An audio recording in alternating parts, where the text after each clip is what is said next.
Hi, I'm Sarah. I never thought I'd be telling a story like this, but here goes. I've always been passionate about food. Growing up in Chicago, I dreamed of owning my own restaurant. After years of hard work and saving every penny, I finally opened Flavor Haven downtown. It wasn't easy, especially at first. There were nights I doubted we'd make it, but I poured my heart and soul into every dish. Then one night, a food critic from the Chicago Tribune showed up unannounced. I was a nervous wreck. "These fusion tacos are interesting," he said, scribbling in his notebook. I held my breath, waiting for the review. When it finally came out, I couldn't believe it. 4 stars. That review put us on the map. As Flavor Heaven took off, I met Jack. He walked in one evening, all charm and good looks. "Cable for one," he said with a winning smile. We got to talking, and I found out he was a real estate agent. Our conversations grew longer, and soon we were dating. It felt like a whirlwind romance. On our 3rd date, Jack surprised me with a picnic in Millennium Park. As we sat under the stars, he turned to me and said, "Sarah, I've never met anyone like you. You're amazing." My heart skipped a beat. Before I knew it, we were married in a small ceremony at the restaurant. With business booming, I needed to expand my team. That's when I met Emily, Carlos, and Diane. "Welcome aboard," I said, showing them around. "This place is like family to me." Emily, my new hostess, beamed. "I can already tell it's special here," she said. Carlos, my sous chef, nodded. "I'm excited to learn from you, Sarah." Diane, setting up behind the bar, added, "Let's make some magic happen." Life felt perfect until things started to change. Jack began spending more time at the restaurant watching me work. "You know, babe," he said one night, "I think we should change the menu. Make it more mainstream." I frowned. "But our fusion cuisine is what makes us unique." He shrugged it off, but I couldn't shake the uneasy feeling. A few weeks later, Jack dropped a bombshell. "My brother Mike's getting out of prison soon," he said casually over dinner. I nearly choked on my wine. "Prison? You never mentioned that." Jack waved his hand dismissively. "It was just a misunderstanding. Anyway, he needs a job, and I was thinking we could hire him at Flavor Haven I hesitated. "I don't know, Jack. We don't really have any openings right now." "Come on, Sarah," he pressed. "He's family. We have to help him out." Against my better judgment, I agreed. Little did I know, that decision would change everything. From the day Mike started, there was tension in the air. Emily pulled me aside. "Sarah, I don't mean to overstep, but something feels off about Mike." I brushed off her concerns, wanting to give him a chance. But as the weeks went by, I noticed things, small discrepancies in the cash register and inventory that didn't add up. One night, I overheard Jack and Mike whispering in the office. "We need to move faster before she catches on." Mike hissed. My blood ran cold. What were they planning, and why did I feel like I was about to lose everything I'd worked so hard for? Jack's behavior shifted. He became more controlling, especially about the restaurant. "Sarah, we need to cut costs," he insisted one evening. "Let's switch to cheaper ingredients." I stood my ground. "Our quality is what sets us apart. I won't compromise on that." His eyes narrowed. "You're being stubborn. This is a business, not your personal kitchen." The arguments became more frequent, chipping away at our relationship. Jack, once my biggest supporter, now seemed determined to undermine everything I'd built. Then, while doing inventory one day, I noticed more discrepancies. Expensive ingredients were missing, with no record of their use. I decided to install security cameras, telling Jack it was for safety. A week later, the cameras caught Mike pocketing high-end liquor bottles. When I confronted Jack, his reaction floored me. "You're spying on family now," he snarled. "Mike's trying to get back on his feet. So what if he takes a bottle or two?" I couldn't believe my ears. "That's theft, Jack. We're running a business, not a charity." He dismissed my concerns, accusing me of being paranoid and untrusting. I felt like I was losing my grip on reality. The next day, I overheard Mike on the phone in the storage room. "Yeah, I can get you those truffles, half the usual price. Don't ask questions, just be there." My heart raced. They were selling off our inventory on the side, but I needed more proof. Confiding in Emily, my trusted hostess, I said, "Something's very wrong, Emily. I don't know who to trust anymore." She squeezed my hand. "I've noticed things too. the way Mike leers at customers, how Jack brushes off complaints. This isn't the flavor haven we built. Her words gave me strength. Together, we devised a plan to gather evidence discreetly. Over the next few weeks, I meticulously documented everything: missing inventory, unexplained cash withdrawals, suspicious meetings. The picture it painted was grim. One night, while closing up, I overheard Jack and Mike in the office. "We need to move faster," Mike urged. Jack's laugh sent chills down my spine. "Relax, Sarah's too naive to figure it out. Besides, I've got her wrapped around my finger." I bit my lip to keep from gasping. The betrayal cut deep, but I couldn't let them know I'd heard. The next day, I met with my old friend Lisa, a forensic accountant. "I need your help," I said, sliding her the documents I gathered. Lisa's eyes widened as she flipped through the pages. "Sarah, this is serious. We're talking major fraud here." I nodded, fighting back tears. "I know, but I need ironclad proof before I can do anything." "All right," she said. "I'll go through everything, but Sarah, be careful. People who do this can be dangerous when cornered." As I left Lisa's office, a mix of fear, anger, and determination swirled inside me. I had built Flavor Haven from nothing, poured my heart and soul into it. I'd be damned if I'd let Jack and Mike destroy it all.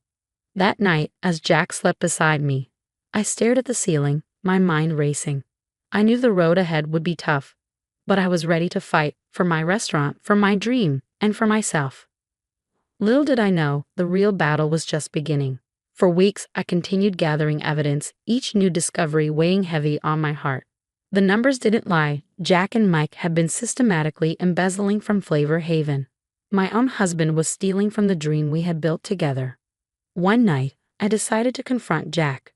I rehearsed what I'd say, clutching a folder of damning financial records. As I approached his office, I heard hushed voices. "We need to get rid of her," Mike hissed. "She's too close to figuring it out." Jack's reply chilled me to the bone. "I've got a plan. We'll force her out, make it look like she had a breakdown. No one will believe her over us." I stumbled back, my world spinning. How could Jack do this to me?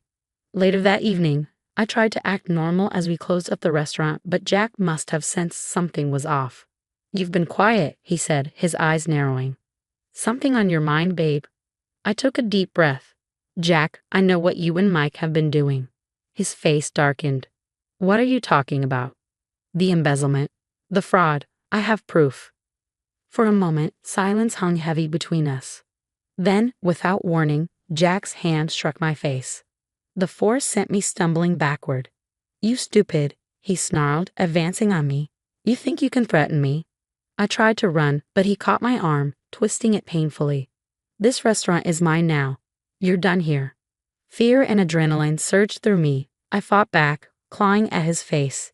He roared in pain, shoving me hard. I crashed into a table, dishes shattering around me. "Get out," Jack bellowed, towering over me. "If you ever come back, I'll make you regret it." Terrified and in pain, I fled into the night. I drove aimlessly, tears blurring my vision, until I ended up at Emily's apartment. Emily gasped when she saw me. "Sarah, oh my God, what happened?" Through sobs, I told her everything: the embezzlement, Jack's betrayal, the assault. Emily listened, her face a mix of horror and anger. "You're staying here tonight," she said firmly. "We'll figure this out together." As Emily tended to my bruises, my shock gave way to determination. "I can't let them get away with this," I said. "They'll destroy everything I've worked for." Emily nodded. "We need a plan, something to expose them without putting you in more danger." We stayed up all night plotting. By morning, we had a strategy. First, Emily said, "We need to secure that evidence. If Jack realizes what you know, he'll destroy everything." I nodded. "I have copies hidden, but the originals are still at home." "I'll go with you to get them," Emily insisted. "You shouldn't face him alone again." As dawn broke, we drove to my house. Jack's car was gone, probably at the restaurant already. We quickly gathered the documents and my essential belongings. Back at Emily's, we refined our plan. We knew we need help to pull this off. "I know a reporter who'd love this story," Emily said.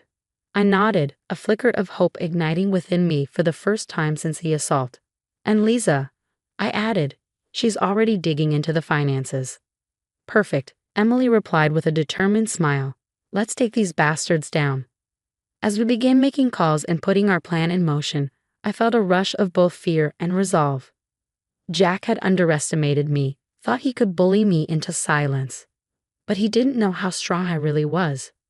With Emily and Carlos by my side, we worked tirelessly, gathering every shred of evidence against Jack and Mike.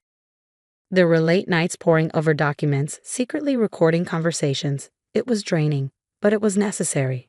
"We've got them," Carlos announced one evening, pulling up a hidden account on his laptop. "This proves they've been siphonning money for months." Emily nodded. "It's time to bring in the big guns." We made an anonymous call to Rachel Kane, a fierce investigative journalist with a reputation for exposing corruption. When we met her at a quiet cafe, she sifted through the evidence, her eyes widening with each new discovery. "This is huge," she whispered.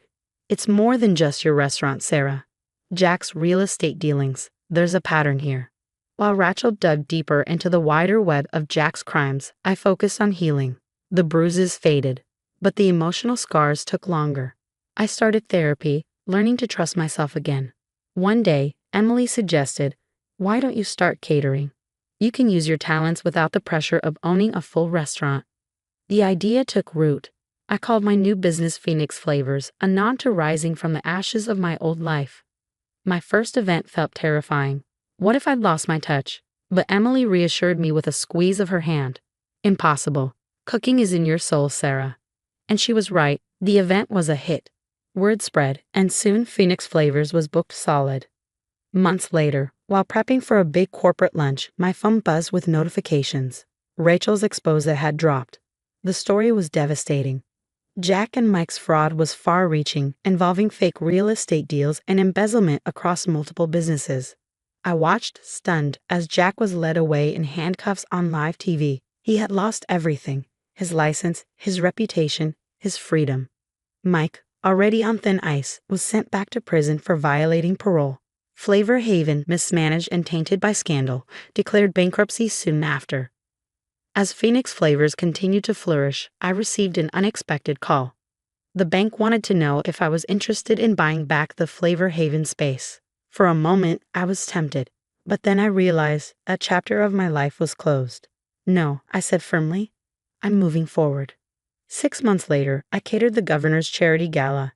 As I surveyed the bustling event, Emily sidled up to me, nodding toward a TV in the corner. The news showed Jack being led into court, looking haggard.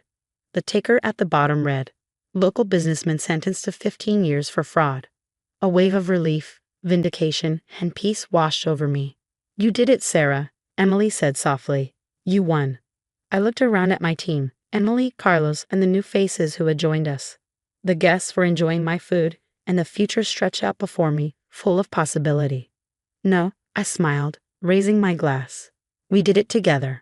As our glasses clinked, I knew the scars from this experience would always be there, but they no longer defined me. I was Sarah Mitchell, survivor, chef, and owner of Phoenix Flavors, and my story was far from over. Now I have a question for you. If you discovered your spouse was embezzling from your shared business, would you confront them directly or gather evidence secretly first? What would you do differently from Sarah? Feel free to share your thoughts in the comments below. Your experiences and opinions could help others facing similar situations. And if you found Sarah's story compelling, don't forget to hit the like button and subscribe for more real-life drama and survival stories. Your support helps us continue to share these important narratives. Thanks for watching, and remember, trust your instincts, especially when it comes to those closest to you.